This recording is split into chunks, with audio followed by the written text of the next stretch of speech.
How broken is the system of justice in our country? It can be overwhelming when you start to count the ways. It starts on a human-to-human level on our streets, where police officers choose to take different actions based on the color of the skin of the people they meet. It spins deeper and deeper out of control when police officers use force on our citizens.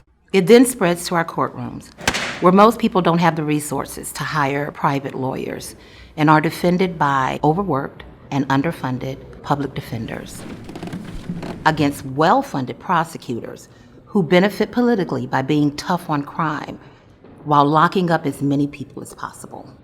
All overseen by judges who control a cash bail system that locks up people in local jails before trial for weeks, months, and even years before they get their day in court.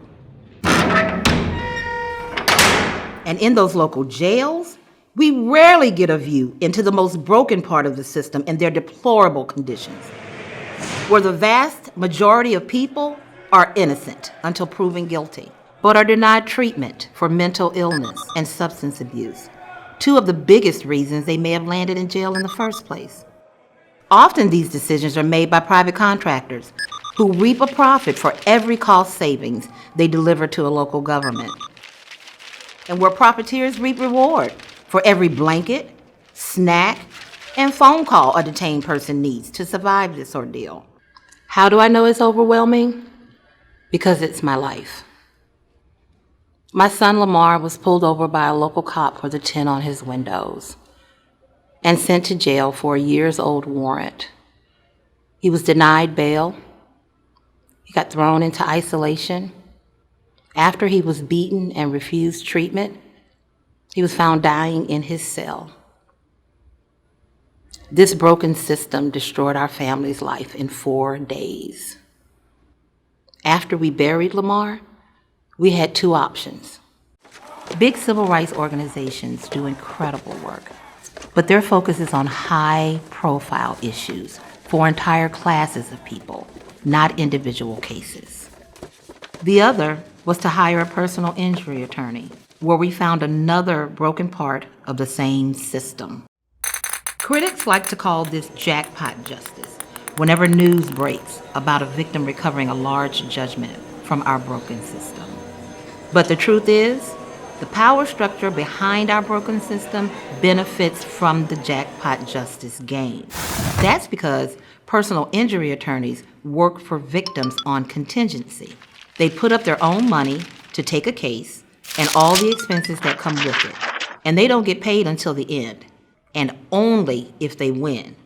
Meanwhile, the jails, the sheriffs, the healthcare providers, and the other vendors employ an army of attorneys who get paid by the hour, who drag these cases out over years, getting paid well every hour along the way.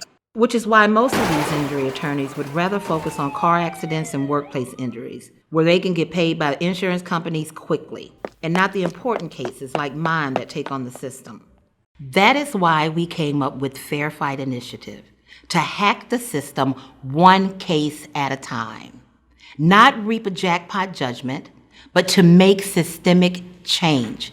And we can do it by crowdsourcing contributions from people like you who are overwhelmed with the brokenness of the system and want a simple way to make a big change. We take those contributions to contract experienced attorneys and pay them a fair hourly rate and remove the incentive defense attorneys have to delay justice.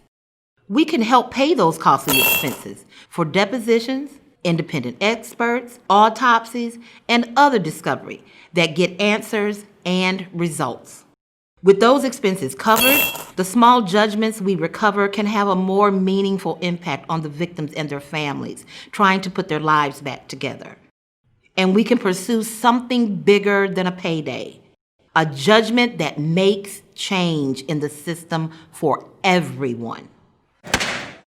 We are looking for more cases in more communities to help balance the scales of justice.